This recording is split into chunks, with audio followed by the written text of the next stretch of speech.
ఓ simple చూడు తమ్ముడా, అరే నీ ప్రేమను విడగొట్టింది నేనే అని బాండ్ పేపర్ మీద రాసిచ్చిపోదు రారా. ఏం టార్చర్. ఏవండి ఒక బాండ్ పేపర్ ఇవ్వండి నాకు. అమ్మా నా పెళ్ళామా, ఇప్పటికి నువ్వు నా దారిలోకి వచ్చావన్నమాట. అంటే ఇప్పటి నుంచి నువ్వు కూడా బాండ్ పేపర్ రాయడం మొదలు పెట్టావన్నమాట. ఏ మనుషుల్ని నమ్మొద్దే, బాండ్ పేపర్ని నమ్మాలి. ఇదే మనకు రక్ష.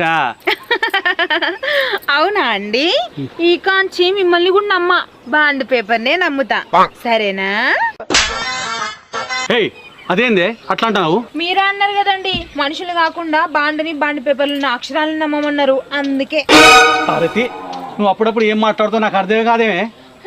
మీకేం అర్థం కాదు కానీ ఫస్ట్ అయితే బాండ్ పేపర్ ఇవ్వండి. ఎవరికి రాస్తావే? మీకే. ఏంది నాకేమని రాస్తావే బాండ్ పేపరు? నా మెల్ల మీద తాళి కట్టిల్లు కదా, 100 ఏళ్ళు నాతోనే కాపురం చేస్తా అని బాండ్ పేపర్లు రాసియండి. సరిపోయారు ఇద్దరు.